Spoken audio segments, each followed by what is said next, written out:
গল্প স্বল্পে আজ পড়ছি রহস্য রোমাঞ্চ লেখক অনিশ দেবের লেখা murder.com। মাউসে ডাবল ক্লিক করতেই মনিটরে রঙিন ছবিটা পাল্টে গেল, আর ঠিক তখনই পারফিউমের গন্ধ নাকে এলো আমার। সুতরাং কিবোর্ডে আঙ্গুল চালানো থামিয়ে মনিটরের দিক থেকে চোখ সরালাম। বর্ষা আমার কাছে এসে দাঁড়িয়েছে। কি দারুণ দেখাচ্ছে ওকে! গাঢ় নীলের উপর সাদা ফুল চুড়িদার, গলায় সাদা ওড়না, কপালে টিপ, চোখে কাজল, নাকে সর্ষের দানার মতো নাকছাবি। অফিসের কাজ ছাড়া আমার কাছে ও খুব একটা আসে না, আর যদিও বা হঠাৎ করে আসে তো 2-5 মিনিটের বেশি দাঁড়ায় না। আমি বরং এই প্রোগ্রামটা কেমন যেন ট্রাবল দিচ্ছে। অমুক ফ্লপিটা কি তোমার কাছে আছে? ম্যানেজার সাহেব ডিপার্টমেন্ট ছেড়ে কোথায় গেলেন বলো তো? এইসব ছলছুতোয় ওর সিটের কাছে যাই। সেখানে আশাবাদী 2-4 জন পুরুষের ভিড় সবসময় লেগে আছে, তাই আমার কেমন যেন লজ্জা করে। অথচ ওর কাছে না গিয়েও পারি না।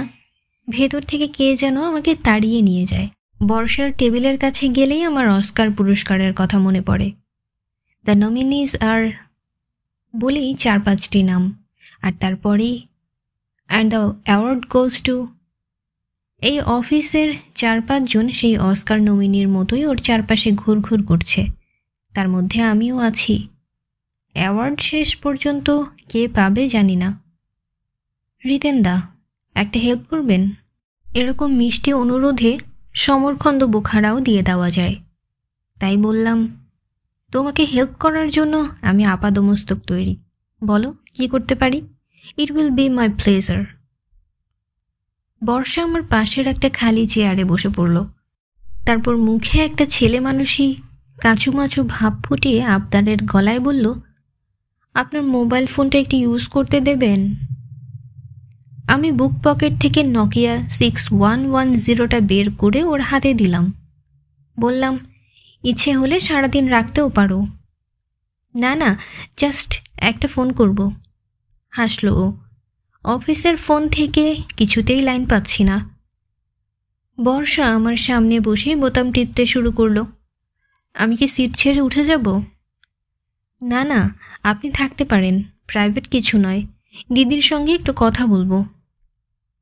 আমি কম্পিউটারে কাজ বন্ধ রেখে বর্ষাকে অনুভব করতে লাগলাম। আমাদের অফিসটা এয়ার কন্ডিশনড, কিন্তু কাচের জানালা দিয়ে বাইরের গনগনে রোদ্দুর দেখা যাচ্ছে। একই সঙ্গে শীত, গ্রীষ্ম এবং বর্ষা। দারুণ। ফোন শেষ করে হ্যান্ডসেটটা আমাকে ফিরিয়ে দিতে দিতে বর্ষা বলল, অনেক চার্জ উঠল না? আমি হেসে বললাম, হ্যাঁ, সাংঘাতিক। কাল থেকে আমাকে টোল পড়া অ্যালুমিনিয়ামের বাটি নিয়ে নিচে গণেশ অ্যাভিনিউয়ের ফুটপাতে ঘুরতে হবে। বর্ষা হাসল। ওর গালে টোল পড়ল। তোমাকে কিন্তু দারুণ দেখাচ্ছে, আজকের দিনটা সাবধানে থেকো। কেন?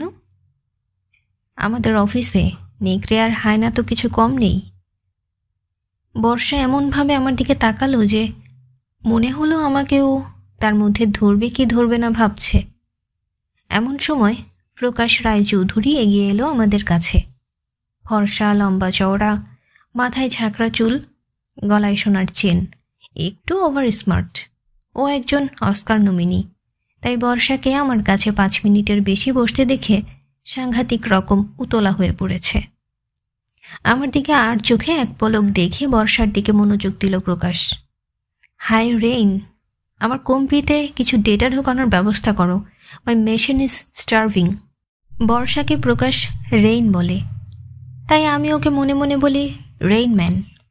আমার হাতের মোবাইল ফোনটার দিকে তাকিয়ে ঠোঁট বাঁকিয়ে হাসল প্রকাশ।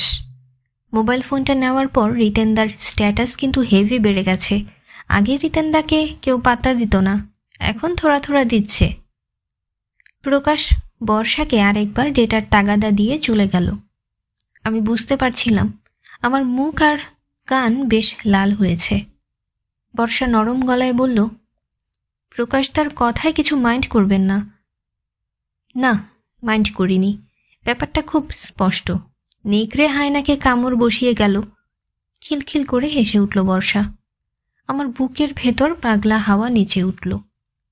হঠাৎ দেখি আমাদের ডিপার্টমেন্টের ডেপুটি ম্যানেজার মঙ্গল পুরো কায়স্থ আমার দিকে এগিয়ে আসছেন।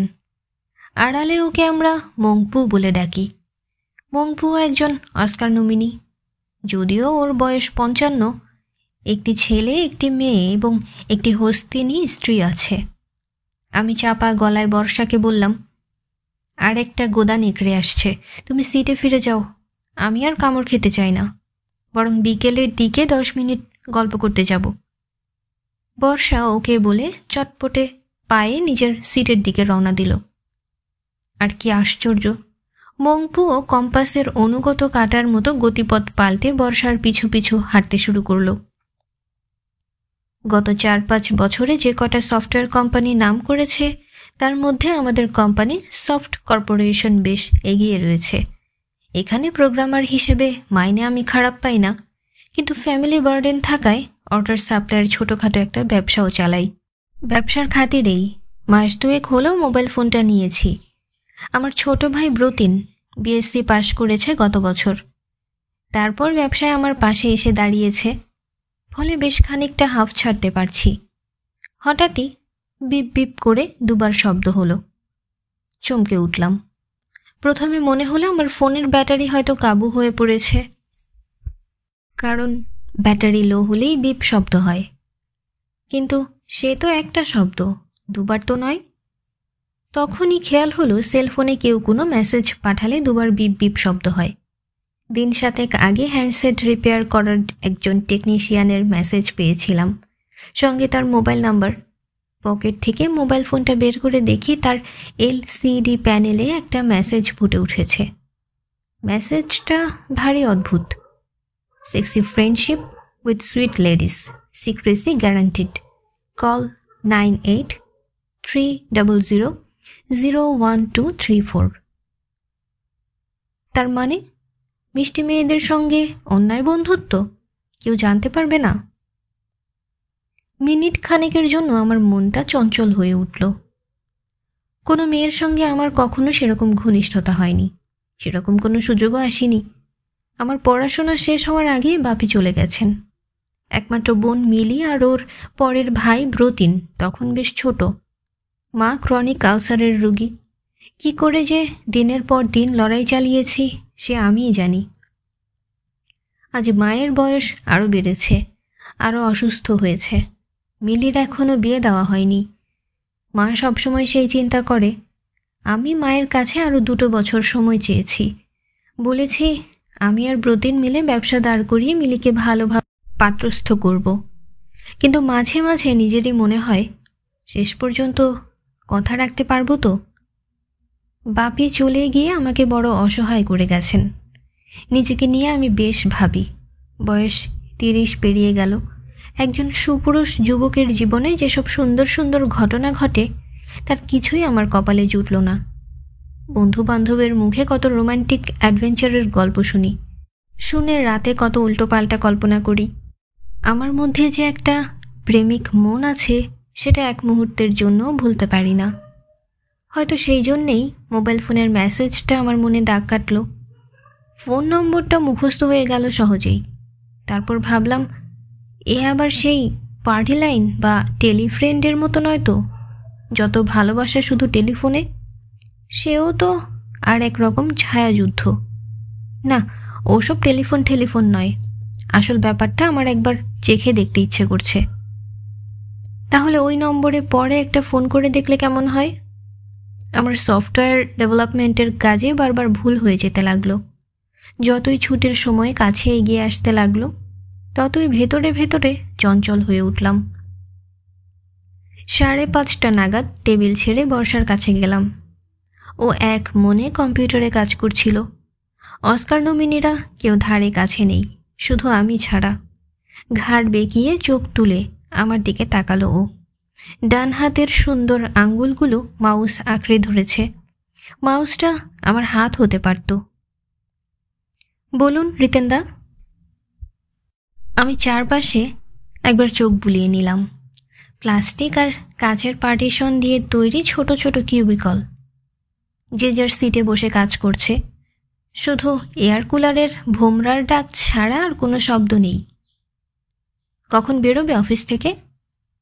আমি আলতো করে জিজ্ঞেস করলাম। হাতের কাজটা কমপ্লিট হলেই বেরোবো, একটু দিদির বাড়ি যেতে হবে। বর্ষার বাড়ি শুনেছি এন্টালের দিকে, আর আমার সূর্য সেন স্ট্রিটে। তবুও অনেক সময় ওর সঙ্গে বাস স্টপ পর্যন্ত যাওয়ার সুযোগ হয়, তবে একা নয়, আরও 2-1 নমিনির সঙ্গে আঠার মতো লেগে থাকে। কোনো কোনো দিন মঙ্গল পুরকায়স্থ বর্ষাকে লিফট দেন। বর্ষার কাছেই শুনেছি মাঝে মাঝেই নাকি উনি বর্ষাকে লাঞ্চ কিংবা ডিনারের প্রস্তাব দিতে ছাড়েন না। সাহস করে বলতে পারলাম না, ঠিক আছে, দুজনে একসঙ্গে বেরোবো। তার বদলে মুখ ফসকে অস্কার পুরস্কারের ব্যাপারটা ওকে বলে ফেললাম। শুনে ও তো হেসেই অস্থির। আমি ওর হাসি দেখছিলাম, আর এদিক ওদিক থেকে 4-5 জোড়া চোখ আমাদের দেখছিল।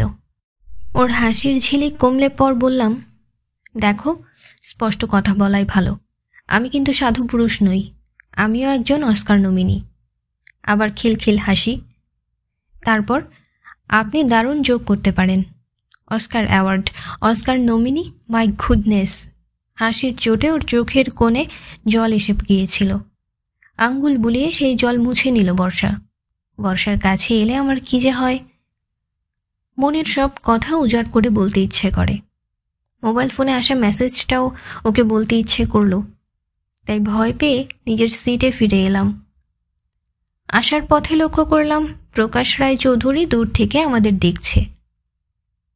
সেদিন রাতে 8টা নাগাদ মেসেজটা আরেকবার এলো। আমি পাড়ার চায়ের দোকানে বসে 1 কাপ চা সামনে নিয়ে বর্ষার কথা ভাবছিলাম। মন-টন ভীষণ খারাপ। তখনই বিপ বিপ শব্দটা হলো। হঠাৎই মাথার মধ্যে কী যে হলো, উচ্ছৃঙ্খল হতে খুব স্বাদ জাগল। বর্ষার উপর অনেকটা অভিমান নিয়েই চায়ের কাপ ফেলে রাস্তায় বেরিয়ে এলাম। কাছাকাছি একটা ফোন বুথে ঢুকে পড়ে বোতাম টিপলাম। 9830001234। একটু পরেই ও প্রান্তে একজন মহিলার মিষ্টি গলা পেলাম। হ্যালো, আপনারা আমার মোবাইল ফোনে একটু আগে একটা মেসেজ পাঠিয়েছেন। সকালেও মেসেজটা একবার পেয়েছিলাম। আপনার মোবাইল নাম্বারটা কাইন্ডলি বলবেন? নাম্বার বললাম। কিছুক্ষণ পর ভদ্রমহিলা বললেন, আপনি মিস্টার রিতেন মিত্র? হ্যাঁ। আমার গলাটা হঠাৎই কেমন শুকিয়ে গেল। ওরা আমার নাম জানলো কেমন করে? তাহলে কি সবার মোবাইল নাম্বার আর নামের লিস্ট তৈরি করে তারপরে ওরা মেসেজ পাঠাতে শুরু করেছে? আপনারা মানে আমার নাম রিল্যাক্স মিস্টার মিত্র, আপনি ফর নাথিং নার্ভাস হচ্ছেন। আমাদের বিজনেসের ক্যাপিটালই হলো সিক্রেসি আর প্রাইভেসি। মহিলা আমাকে আশ্বাস দিলেন, আপনি কাল সন্ধ্যে 7টায় আমাদের অফিসে চলে আসুন।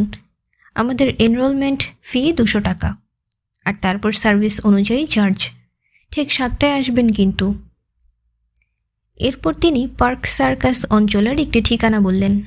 কিভাবে সেখানে পৌঁছতে হবে সেটা পাখি পড়া করে বুঝিয়ে দিলেন। তারপর হেসে বললেন, ঘাবড়াবার কোনো কারণ নেই, এখানে এলে আপনার ভালো লাগবে। তবে মনে রাখবেন, 3 তলার ফ্ল্যাট। ফ্ল্যাটের দরজায় নেম প্লেটে লেখা আছে mister P Duttagupta, clearing agent. ওখানে লোক থাকবে, তাকে 200 টাকা দিয়ে দেবেন ক্যাশ। তারপর আমরা আপনাকে খুশি করার জন্য যা যা করা দরকার করব। Good night. কেমন একটা অ্যাডভেঞ্চারের গন্ধ পেলাম আমি। মনে মনে বেশ কৌতূহল হচ্ছিল। 200 টাকা খুব একটা বেশি নয়, তারপর কত 300, 500, 1000। একবার, মাত্র একটিবার ব্যাপারটা চেখে দেখতে ক্ষতি কি?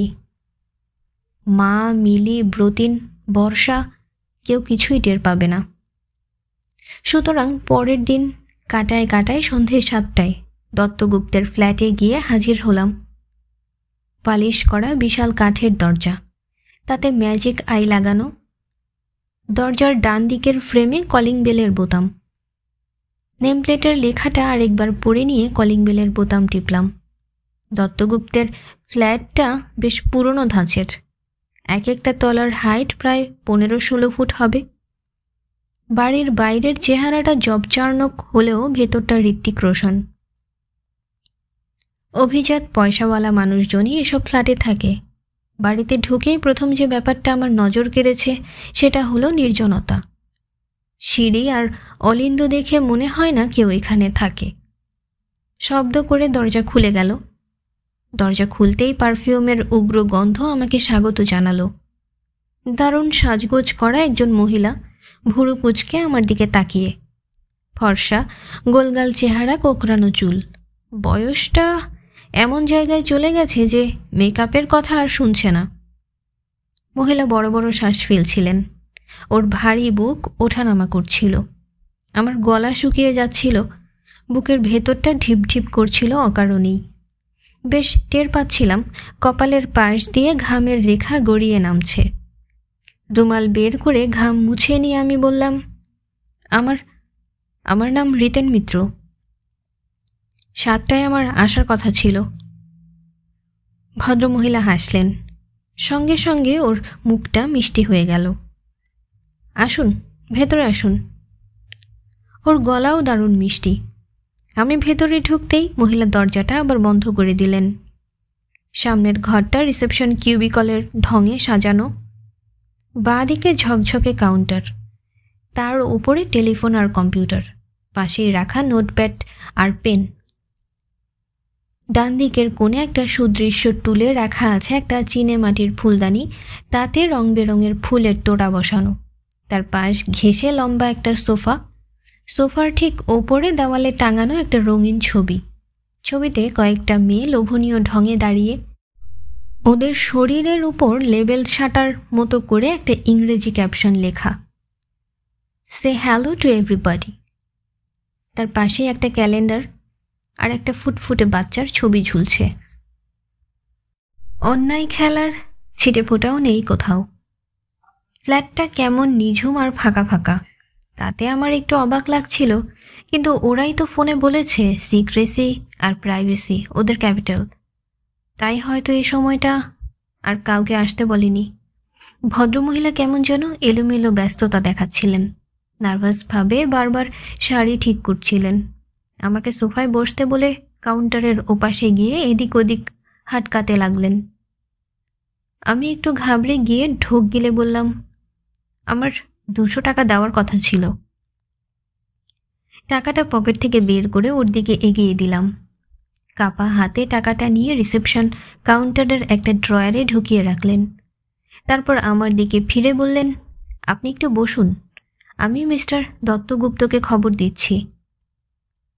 একটা কাঠের দরজা ঠেলে মহিলা ফ্ল্যাটের ভেতরের দিকে চলে গেলেন।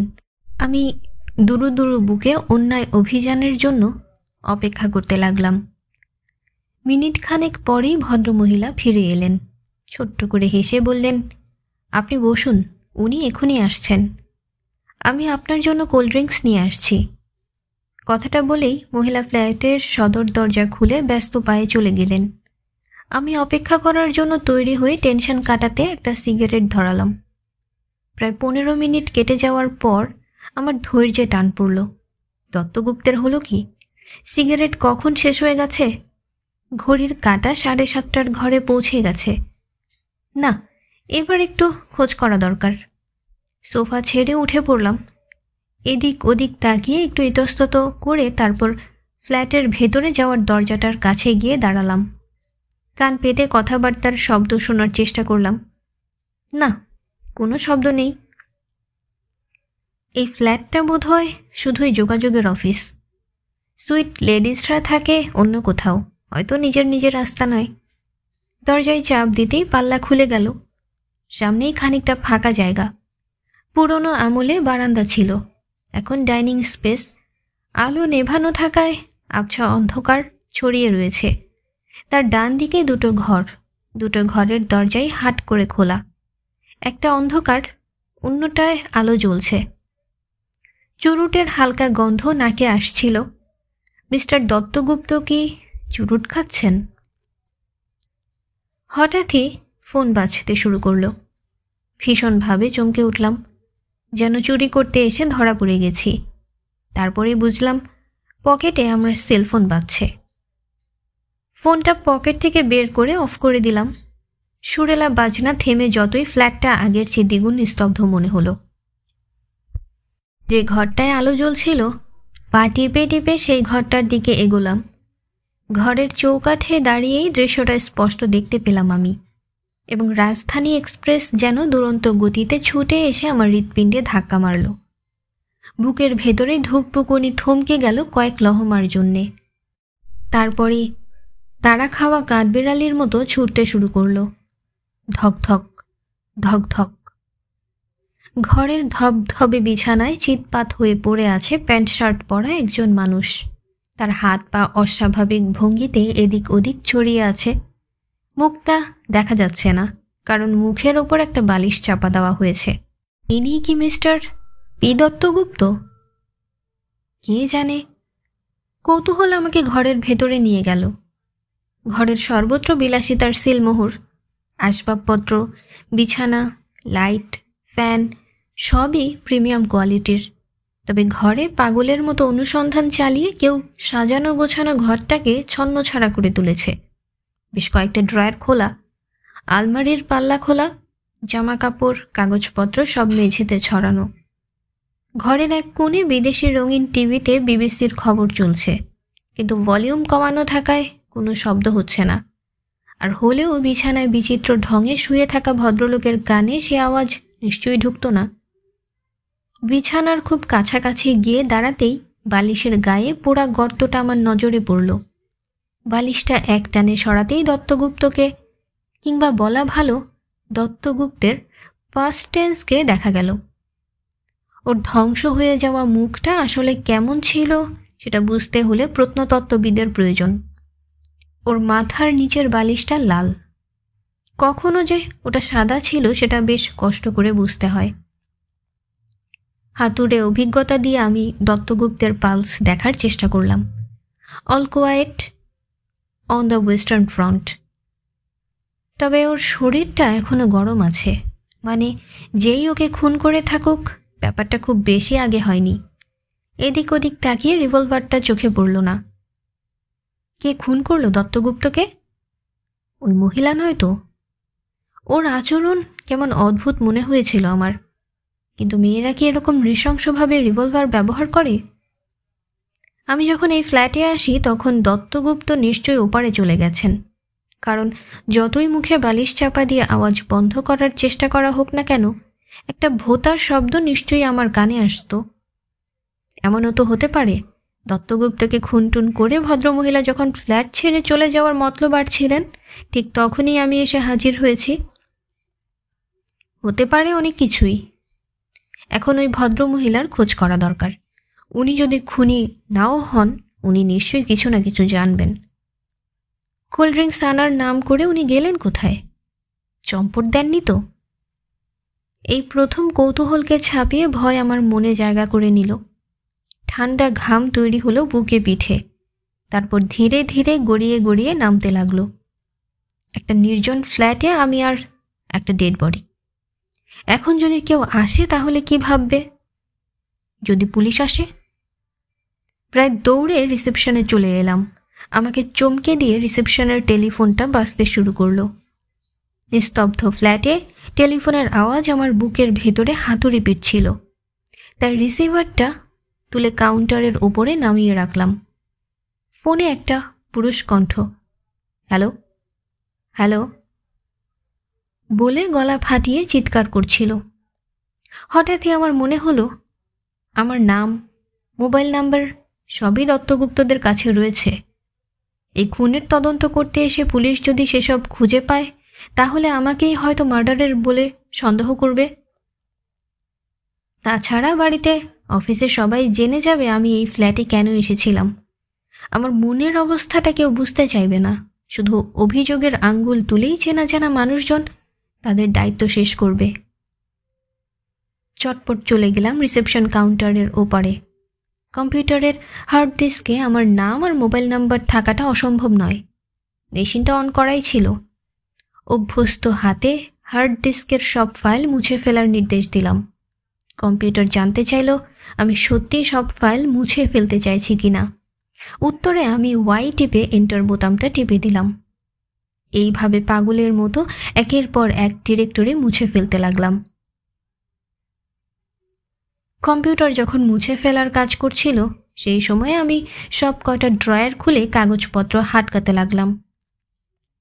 খুঁজতে খুঁজতে হঠাৎই একটা ডায়েরি গোছের খাতা পেয়ে গেলাম। তাতে অনেক মেয়ের নাম লেখা, নামের পাশেই লেখা রয়েছে টেলিফোন নাম্বার।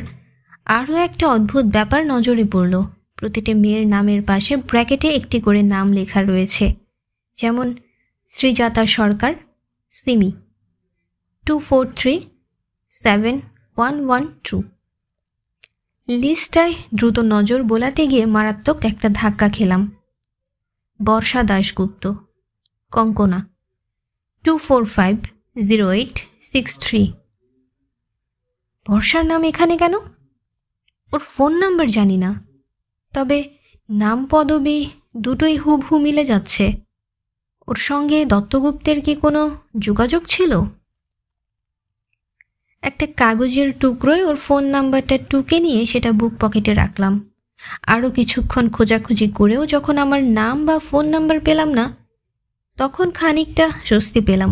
তাহলে দত্তগুপ্তের যা কিছু রেকর্ড ছিল সবই ওই হার্ড ডিস্কে। কম্পিউটারে ফাইল মোছামুছির কাজ শেষ হতেই পকেট থেকে রুমাল বের করলাম। ফ্ল্যাটে ঢোকার পর থেকে যেখানে যেখানে আমার আঙ্গুলের ছাপ পড়েছে বলে মনে হলো সেই সব জায়গা পাগলের মতো মুছতে শুরু করলাম। উত্তেজনায় মাথা ঠিক মতো কাজ করছিল না। কেউ যদি ফ্ল্যাটে এসে এখন আমাকে দেখতে পায় তাহলে সর্বনাশের আর কিছু বাকি থাকবে না। তাড়াহুড়ো করে কাজ শেষ করে খুব সাবধানে ফ্ল্যাটের দরজা খুলে বেরিয়ে এলাম। তারপর রুমাল দিয়ে হাতলটা ধরে পাল্লা টেনে দিতে নাইট ল্যাচ ক্লিক শব্দেই বন্ধ হয়ে গেল। আমার যেন ঘাম দিয়ে জ্বর ছাড়ল। রাস্তায় বেরিয়েই বর্ষাকে একটা ফোন করতে হবে, তখনই বুঝবো দত্তগুপ্তের বর্ষা আমার বর্ষা কিনা। কিন্তু ফ্ল্যাট বাড়িটা থেকে বেরিয়ে আসার সময় একটা ছোট্ট ভুল করে বসলাম। মাথা ঠান্ডা থাকলে এই ভুলটা হয়তো হতো না। দোতলায় সিঁড়ি দিয়ে যখন একতলায় নামছি তখন একজন মোটা সোটা ভদ্রলোকের সঙ্গে আমার দেখা। মাথায় টাক, চর্বি থলথলে মুখ, কোলে ভুঁড়ি, সিঁড়ি বেয়ে উঠতে গিয়ে হাঁফিয়ে পড়েছেন। আমাকে দেখে অবাঙ্গালি টানে জিজ্ঞেস করলেন, দত্তগুপ্তবাবুর ফ্ল্যাটটা কোতলায় হবে বলতে পারেন? ফোনে দোতলা বলল না, সেকেন্ড ফ্লোর বলল। আমার মুখ দিয়ে বেরিয়ে গেল, বাংলায় 3 তলায়, ইংরেজি সেকেন্ড ফ্লোর। তারপর জলহস্তির মতো ওর চেহারা আর ঘাম জবজবে মুখ দেখে কেমন যেন মায়া হলো। বেচারা কষ্ট করে আরও কতগুলো সিঁড়ি ভাঙবে, তাই যোগ করলাম, কিন্তু ওর ফ্ল্যাট তো এখন বন্ধ আছে। বন্ধ? ইয়ে কেসনে কোম্পানি, এতটা পথ দৌড় করিয়ে। হঠাৎই বুঝলাম ওর সঙ্গে কথা বলে ভুল করেছি, কিন্তু এখন তীর হাত থেকে বেরিয়ে গেছে। পুলিশ যদি দত্তগুপ্তের খুনের তদন্ত করতে করতে এই ভদ্রলোকের খোঁজ পায় তাহলে আমার খোঁজ শুরু করতে আর দেরি হবে না। মাথা নিচু করে তরতরে পায়ে সিঁড়ি নামতে শুরু করলাম। আমার কেমন যেন দম আটকে আসছিল, একটু বাতাসের জন্য ভীষণ তেষ্টা পাচ্ছিল। পার্ক সার্কাস ময়দানের কাছে ফুটপাতে দাঁড়িয়ে অনেকক্ষণ ধরে বড় বড় শ্বাস নিলাম। ভেতরের অস্থির ওলটপালট ব্যাপারটা ধীরে ধীরে স্থির হয়ে এলো। চুপচাপ দাঁড়িয়ে অলস চোখে গাড়ি, বাস, অটো, ট্রাম আর লোকজন দেখতে লাগলাম। তারপর মন যখন পুরোপুরি শান্ত হলো তখন পকেট থেকে মোবাইল ফোনটা বের করলাম। ফোনের সুইচ অন করে বুক পকেট থেকে বর্ষার ফোন নাম্বার লেখা চিরকুটটা বের করে আনলাম। ওর নাম্বারটা ডায়াল করার আগের মুহূর্ত পর্যন্ত আমি মনে মনে ভগবানকে ডাকছিলাম, দত্তগুপ্তের বর্ষা আর আমার অস্কার পুরস্কার বর্ষা যেন এক না হয়। কিছুক্ষণ রিং হওয়ার পর ও প্রান্তে ফোন ধরে কেউ হ্যালো বলল, আর সঙ্গে সঙ্গে আমার চোখের সামনে পার্ক সার্কাস অঞ্চলটা বনবন করে লাট খেয়ে আবার কোনো রকমে সোজা হয়ে দাঁড়াতে চেষ্টা করলো। মাতালের মতো টলতে লাগলো, কারণ দুটো বর্ষা এক হয়ে গেছে। আমি কুলকুল করে ঘামতে শুরু করলাম। কি বলবো এখন ওকে? ও প্রান্তে বর্ষা হ্যালো হ্যালো বলেই চলছিল। কয়েক সেকেন্ড এলোমেলো ভাবনার পর আমি খসখসে গলায় বললাম, রিতেনদা বলছি, তোমার সঙ্গে এক্ষুনি খুব জরুরি দরকার আছে। রিতেনদা?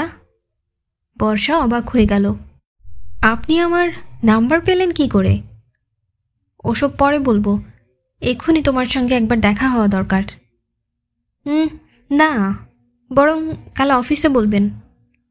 বর্ষা, ট্রাই টু আন্ডারস্ট্যান্ড। 2 বছর ধরে তোমার সঙ্গে একই সেকশনে কাজ করছি। কোনো দিন তোমার ফোন নাম্বার জানতে চেয়েছি, কিন্তু এখন অ্যাবসোলিউট ইমার্জেন্সি। আমাদের এক্ষুনি দেখা হওয়া দরকার। ফোনে এসব কথা বলা যাবে না। কাল পর্যন্ত ওয়েট করা যায় না? তাহলে অফিসে। আমি ধৈর্যের শেষ সীমায় পৌঁছে গেলাম। একটু রূঢ় গলায় বললাম, পি দত্তগুপ্ত নামে কোনো ক্লিয়ারিং এজেন্টকে চেনো? পার্ক সার্কাসের 3 তলায় ফ্ল্যাট।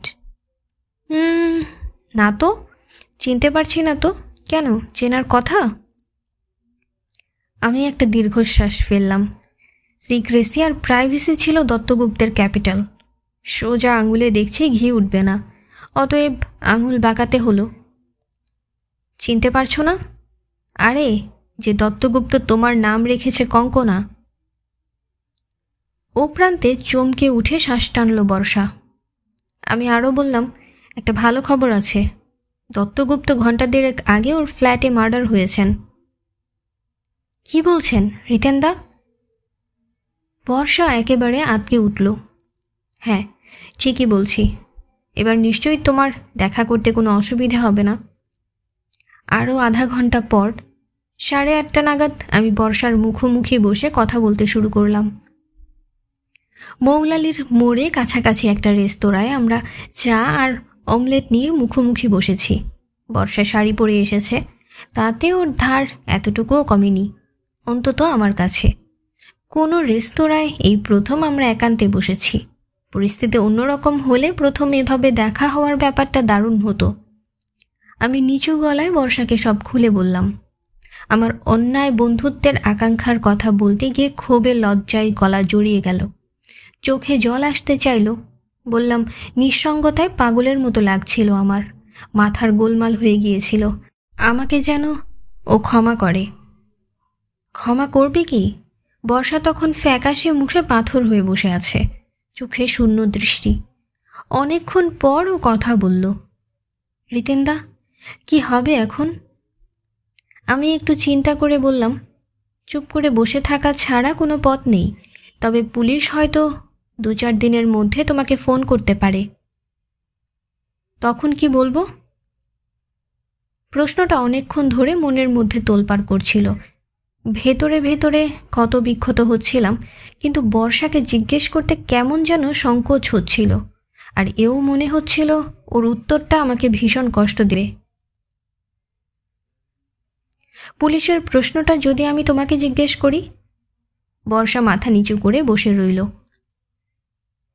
গল্পস্বল্পে আজ পড়ছিলাম অনিশ দেবের লেখা murder.com। আজ প্রথম পর্ব। গল্পস্বল্প ভালো লাগলে সাবস্ক্রাইব করে আমাদের সাথেই থাকুন। ধন্যবাদ। আল্লাহ হাফেজ।